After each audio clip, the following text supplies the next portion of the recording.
Oke guys, selamat datang kembali di serial video ini ya. Bagi siapa saja yang baru mampir, bisa maraton dulu dari episode pertama biar paham ceritanya. Langsung saja, enjoy the story. Cerita berlanjut, Agatha sudah melakukan permintaannya Phyllis pada episode sebelumnya. Dia menemukan yang terpilih di dalam istana. Akan tetapi ada yang aneh nih. Ekspektasi Phyllis dan para penyihir Takwila itu menemukan penyihir yang terpilih. Tapi masalahnya cahaya emas itu keluar dari Roland Wimbledon. Nah, di sini dia kaget. Loh kok iso? Penyihir itu harusnya cuma cewek. Belum pernah ada penyihir cowok sepanjang sejarah. Dan gak cuma Agatha aja yang melihat itu. Banyak penyihir yang menyaksikannya. Terutama Wendy dan Nightingale. Selain itu, cahaya hanya terlihat di malam hari. Ketika pagi hari, saat Roland bangun, cahaya itu menghilang. Alat pendeteksi sihir juga sudah dicoba kepadanya dan gak bereaksi apa-apa. Pada siang hari, Roland menjadi manusia biasa dan di malam hari dia menjadi penyihir. Salah satu penjelasan yang paling masuk akal adalah akibat dari Soul Battle dengan Zero pada episode sebelumnya, di mana yang menang akan mendapatkan segalanya. Phyllis yang baru tahu dijelaskan mengenai Zero, pemimpin terakhir gereja. Tapi ia mengingat Roland yang merupakan orang terpilih membuat para penyihir tenang. Menurut mereka tidak ada lagi orang yang cocok selain Roland yang berhak memimpin aliansi untuk berperang besar melawan iblis. Phyllis masih penasaran mengenai itu dan mau melihatnya langsung. Dia langsung pingsan karena terkejut melihat kenyataannya. Singkat cerita, dia sudah siuman, menceritakan mengenai kondisi para survivor dari Witch Federation yang telah dikalahkan 2 kali berturut-turut sebelumnya pada perang besar atau disebut Battle of Divine Will. Mereka dipaksa mundur dari Land of Dawn. Mendengar ini sangat miris, Agatha meyakinkan Phyllis bahwa kedepannya iblis akan dapat dikalahkan karena hanya Roland satu-satunya yang memegang kuncinya. Berpindah ke tembok pertahanan, Roland melakukan inspeksi rutin, memantau pergerakan binatang iblis yang menyerang kota. Semuanya aman dan terkendali. Di sini Roland mau merencanakan latihan para tim artileri menembak dari tembok. Jadi mesiu ditanam di beberapa titik dan para penembak harus menembak sesuai dengan target. Kalau tepat sasaran, mesiu yang ditanam di dalam tanah akan meledak. Dengan latihan ini, Roland nantinya ingin merancang senjata yang lebih cocok dan fleksibel ke depannya. Bukan 12 pound field artillery ya, yang berat dan sudah lama dipakai. Senjata baru itu adalah mortar, lebih ringan dan mudah dioperasikan bahkan sendirian. Malamnya, Roland pergi ke kamar Anna. Biasalah, capek kerja seharian ya kan. Di sini dia cerita mengenai Dream World, Zero yang menjadi keponakannya di sana dan sebagainya. Mereka cerita sampai tertidur. Keesokan harinya, Barof dan Edith melapor seperti biasa. Persiapan untuk ekspedisi wilayah selatan sudah sepenuhnya siap. First Army, sebanyak 7.000 orang telah dipersiapkan untuk memulai ekspedisi pada musim semi mendatang. Perekrutan militer juga harus sering dilakukan mengingat perang melawan iblis makin dekat. Dan untuk meningkatkan minat warga sipil dalam bergabung militer, Edith mengusulkan untuk mengikut sertakan warga sipil pada latihan tembak artileri yang akan dilakukan. Mengingat para bangsawan sebelumnya juga sering melakukan latihan militer terbuka yang dipertontonkan warga sipil. Ini juga akan meningkatkan rasa aman bagi para warga ketika melihat kekuatan militer yang dimiliki oleh pemerintah mereka. Warga yang mau ikut harus membeli tiket dan ditambah persyaratan umur, anak di bawah umur dilarang, ntar trauma. Semua usulan Edith diterima Roland. Ini mengingatkannya pada parade militer di dunianya dulu, bakal mantap nih. Roland gak sabar untuk segera mengadakan parade militer pertamanya. Sementara itu, terlihat May lagi belanja di pasar. Dia melihat ada petugas yang lagi menjual tiket parade militer. May yakin suaminya akan tertarik melihatnya. Tiba-tiba ada seseorang wanita yang menghampirinya. Wanita itu merupakan salah satu fangirlnya si May. Nah, kalau kalian lupa, si May ini kan aktor. Sambil memberikan hadiah, wanita itu curhat kalau bapaknya belum lama ini meninggal pas ikut perang sebelumnya. Dan dia ya depresi gitu kan anaknya ya. Nah, pas nonton dramanya si May ini cerita tentang A Hero's Life. Memberinya semangat untuk hidup. Sekarang dia nggak depresi lagi sepeninggal ayahnya. Dia juga bilang, seandainya cewek boleh masuk militer, pasti dia ini masuk tanpa ragu mengikuti jejak ayahnya. Malamnya, suaminya terkejut kalau May ini mau ikut nonton parade militer bersama. Karena dia dari dulu benci dengan hal yang berbau militer lah. Lagi asik-asik ngobrol, si May tiba-tiba mual. Dikira Carter sakit, tapi ini mah jelas perutnya udah isi. Malam itu Carter langsung mencari Sylvie untuk melihat isi perutnya May. Ini jadi USG aja ya matanya si Sylvie. Besoknya Roland menyelamatinya. Bawahannya ini mau jadi bapak ya kan. Nah tiba-tiba dia keinget kalau masalah perbidanan di Neverwinter belum siap. Untung inget. Dia juga akan memberikan cuti saat istrinya Carter melahirkan. Hari ini mereka sedang menunggu kedatangan Tilly dari Sleeping Island. Tak lama mereka pun sampai. Selain Tilly ada juga beberapa penyihir seperti Ash, Andrea dan beberapa lainnya. Si Andrea langsung nih gak neko-neko minta hotpot dia.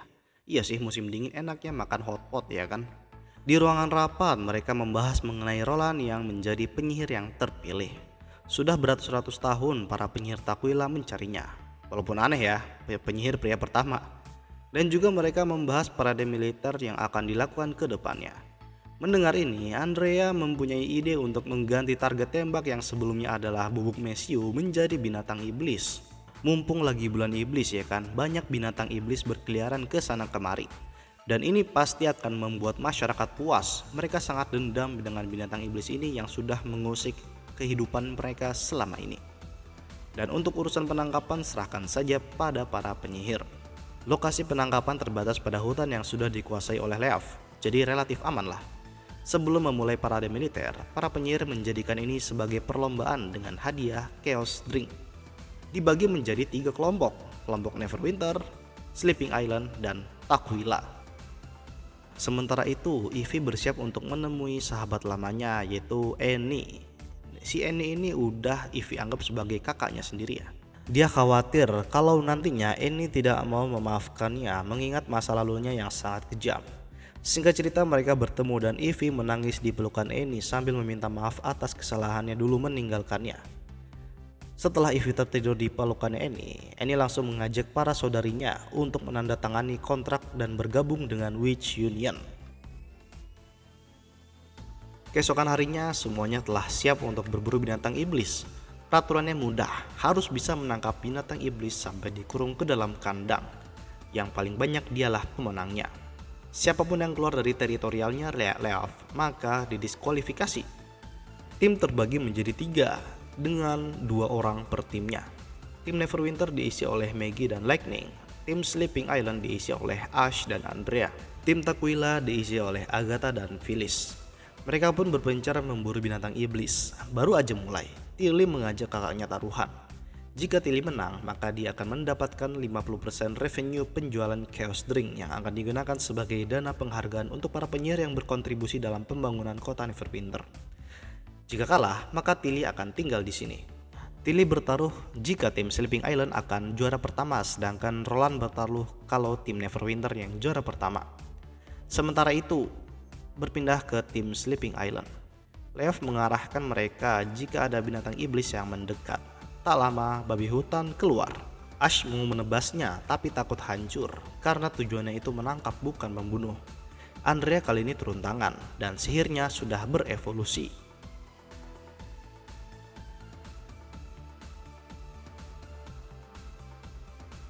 Bam! Babi itu langsung KO.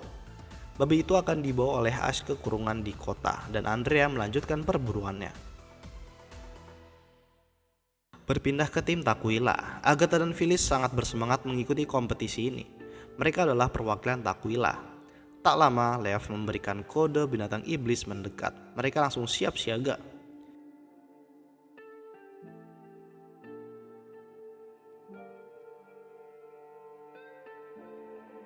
Dengan sangat mudah Agatha menghabisi binatang iblis itu sendirian. Phyllis sangat kagum melihatnya. Melihat semangatnya, Phyllis penasaran kepada siapakah kesetiaan Agatha. Apakah untuk Neverwinter atau untuk Takwila? Setia kepada keyakinannya sendiri adalah jawabannya. Jadi gak peduli, selama sesuai dengan keyakinannya maka akan diikuti. Mendengar itu, Phyllis masih bingung. Dijelaskanlah panjang lebar tinggi oleh Agatha bahwa dari zaman Witch Federation dulu, alasan didirikannya federasi adalah untuk melawan iblis. Dan Neverwinter yang sekarang itu juga bersiap untuk melawan iblis, jadi ya sesuai lah. Mendingan ikut mendukung daripada berselisih mengenai hierarki. Karena ya masih pahamnya Phyllis itu penyihir lebih agung daripada manusia. Tiba-tiba Maggie lewat dalam wujud monster. Phyllis yang baru pertama kali lihat kaget kan. Melihat kekuatan Maggie yang sangat mendukung kompetisi ini, Phyllis langsung lebih bersemangat. Seluruh peserta sangat bersemangat mengamankan posisi nomor 1.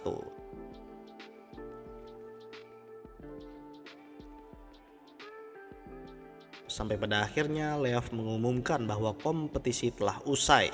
Saatnya penghitungan skor. Setiap binatang iblis yang ditangkap bernilai 1.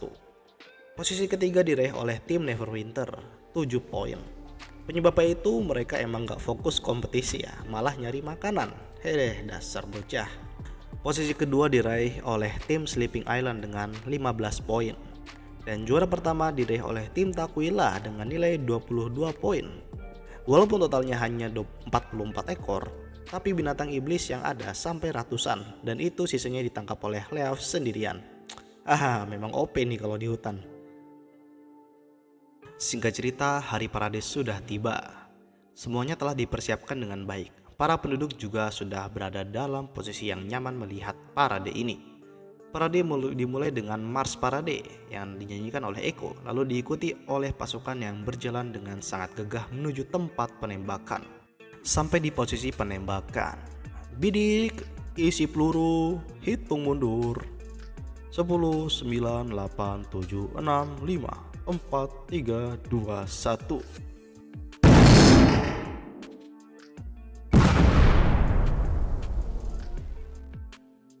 Suara meriam yang meluluh lantahkan para binatang iblis membuat para penduduk bersorak.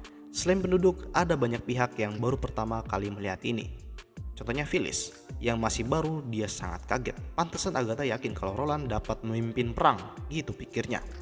Lalu pihak kimiawan yang sangat takjub mengingat meriam itu merupakan hasil kerja alkimia, ini khusus Messiunya ya.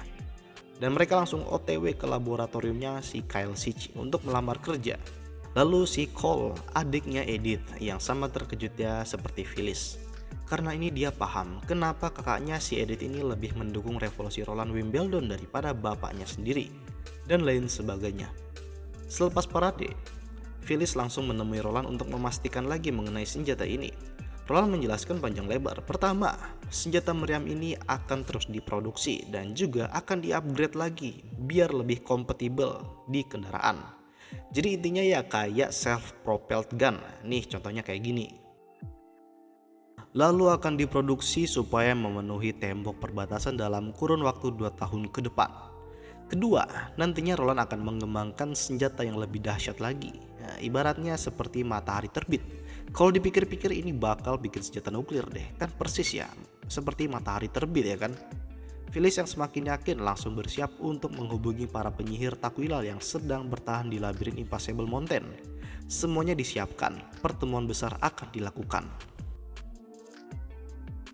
Lalu Tilly tiba-tiba datang membicarakan mengenai taruhan yang telah dijanjikan. Karena sama-sama kalah, maka Tilly menetap di kota ini dan 30% revenue dari Chaos Drink akan dijadikan anggaran penghargaan. Jadi sama-sama puas lah. Dan Roland membicarakan mengenai rencananya mengakuisisi wilayah selatan kerajaan Grey Castle. Suku-suku yang mendiami wilayah itu mempunyai budaya yang unik, yaitu melakukan duel untuk menentukan suku siapa yang berkuasa. Maka dari itu, Roland meminta Ash untuk ikut serta ke dalam duel itu. Tilly setuju, tapi bingung apa bagusnya daerah situ. Panas dan berpasir. Roland tersenyum. Ingat kan, kenapa negara padang pasir di Timur Tengah itu pada kaya? Ya, itu adalah minyak. Sama persis di sini. Daerah berpasir mengandung banyak minyak bumi. Hal ini sudah dijelaskan oleh Echo dan Iron X kalau ada api yang tidak pernah padam di daerah itu. Lalu Echo masuk dan membicarakan rencananya. Jadi Echo ini kan statusnya sebagai salah satu kepala suku. Nah, dia berhak menentang duel yang menentukan kekuasaan di sana kepada suku yang lain. Dan yang bertarung itu si Ash.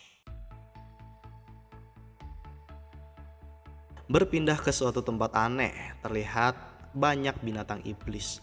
Pada binatang iblis itu sedang menyerbu sesuatu. Lalu terlihat beberapa bola bermata yang sedang mengintip binatang iblis itu. Bola-bola ini ternyata adalah rekannya, si Phyllis ya. Mereka sudah berpindah tubuh. Mereka di sini menjaga sesuatu, yaitu Divine Retribution Instrument. Ini yang nantinya akan diaktifkan oleh orang yang terpilih. Saat ini mereka menggunakannya untuk melawan binatang iblis. Tiba-tiba terlihat binatang iblis yang memaksa masuk. Mereka semua langsung bersiap untuk pertarungan. Celine, salah satu penyihir yang bertubuh tentakel, sedang berusaha untuk meraih instrumen itu untuk diaktifkan. Dan penyihir lainnya yang bertubuh God Punishment Army mati-matian menahan binatang iblis itu. Setelah gelombang pertama selesai, mereka membicarakan Phyllis, utusan mereka yang ditugaskan untuk mencari orang yang terpilih. Tapi dihentikan mengingat serangan belum usai. Mereka pun berperang, berpencar melindungi titik-titik penting. Gelombang serangan kedua pun tiba. Mereka bertarung dengan sangat sengit.